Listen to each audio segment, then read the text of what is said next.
Historically, the art of Xing Quan, the internal art of Xing Quan, has a whole set of combative staff techniques that are part of their tradition, and I do those. But now I want to show staff techniques from a descendant art of Xing Quan, which is called Yi Quan.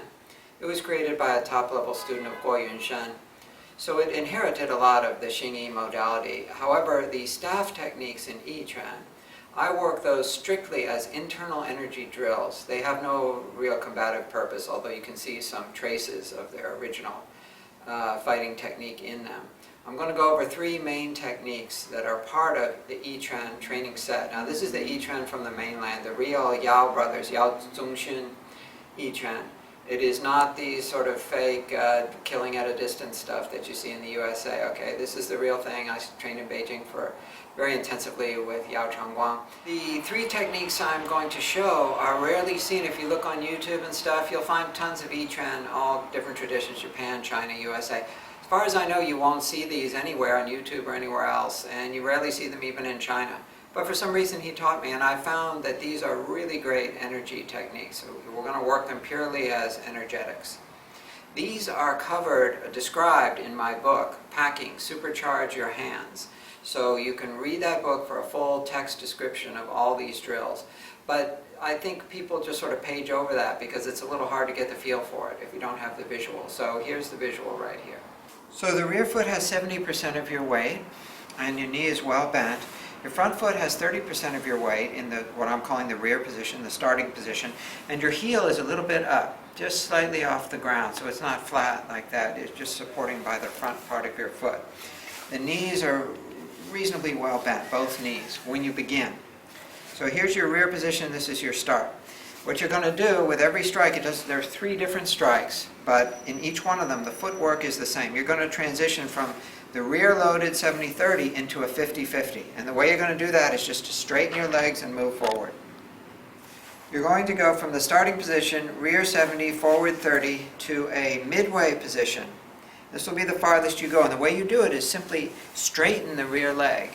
You do not bend the front leg. So you take the bend out of both legs, and that will put you forward, and it will also take your weight into 50-50 mode. It's kind of weird. You won't see this in any other Kung Fu modality that I know of, but you're going to basically be standing straight up 50-50, and your front heel is always going to be off the ground. Whether you're in the rear position or in the 50-50 forward position, your heel will always be off the ground. So this lower body, it's always the same thing. Back and forth, 70-30 to 50-50, and then back.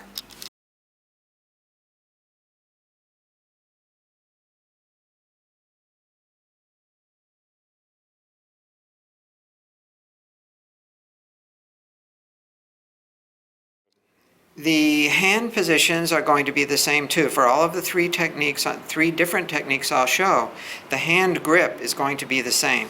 So what you're going to do is you're going to support the end of the staff, the butt of the staff, at the very heel of your palm, right in the center.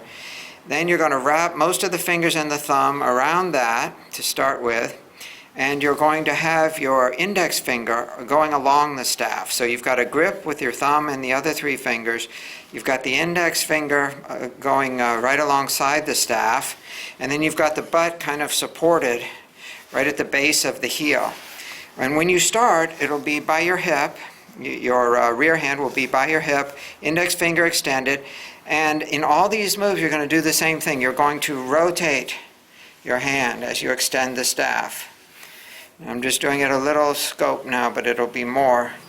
But I just want to show you that you're going from your palm down in the starting position, and you will always end with your palm up. So you're rotating clockwise as you go out, and rotating counterclockwise as you return. That's your rear support hand. The front hand is also going to do the same thing in all of the three techniques that I'll show. What you're going to do is you're going to have your thumb parallel to the staff and the other fingers along the side. You're not gripping it all the way around as you might do in some other styles. In this style, they have a big story about how if a spear were to scrape along the staff, you wouldn't lose your grip, you wouldn't lose your fingers if a sword cut you or something. I don't know. There's a big story about that. I don't care. I'll just show you the way I was taught, which is that you want to grip it such that you leave the top of the staff open in the starting position. And then you're going to rotate as you go forward. Again, just like the rear hand, you're going to rotate from a palm up to a palm down position. And you're going to, as you go out, you're going to rotate clockwise until you turn it over. As you come back, you're going to rotate counterclockwise until you've come back. Now, the key thing about these grips is, both grips, whether the rear or the front grip, you don't want to grip hard. That will kill your energy. You want to grip it as softly as you possibly can and still hold it. You want to feel that this staff is a living thing that you don't want to crush. There are going to be 3 major axes of movement in these techniques. There's also a 4th axis, which is the rotation of the forearm and wrist. That is present in every single one of the 3 techniques. So that'll be the 4th dimension. The 3 dimensions I mentioned correlate to the 3 techniques we're going to do. So the 3 techniques are stabbing, crushing, and crossing. The stabbing is a forward to back motion, primarily. The crushing is an up to down motion, primarily, and the crossing is a left to right motion, primarily. And all these motions have their reverse side. So in other words, when you stab forward, it's part of the exercise to take it back. It's equally important. But the really interesting thing about these is that you never have only the one dimension. So whenever you're doing primarily one of the dimensions, for example, stabbing, which is forward and back, you're simultaneously doing the other 2 dimensions in a minor mode. So we have a major dimension for every one of the techniques, and then the other 2 are always in the background, like black keys on the piano or something. They're always sort of the accompaniment. So in other words, when we're going forward, we're also going a little bit downward and a little bit rightward. When we go back, we're going a little bit upward and leftward. So these 3 techniques, when I talk about them going forward, up and down, left and right, that is only the major focus of them, and we never lose sight of the other 2. It's a really interesting motion.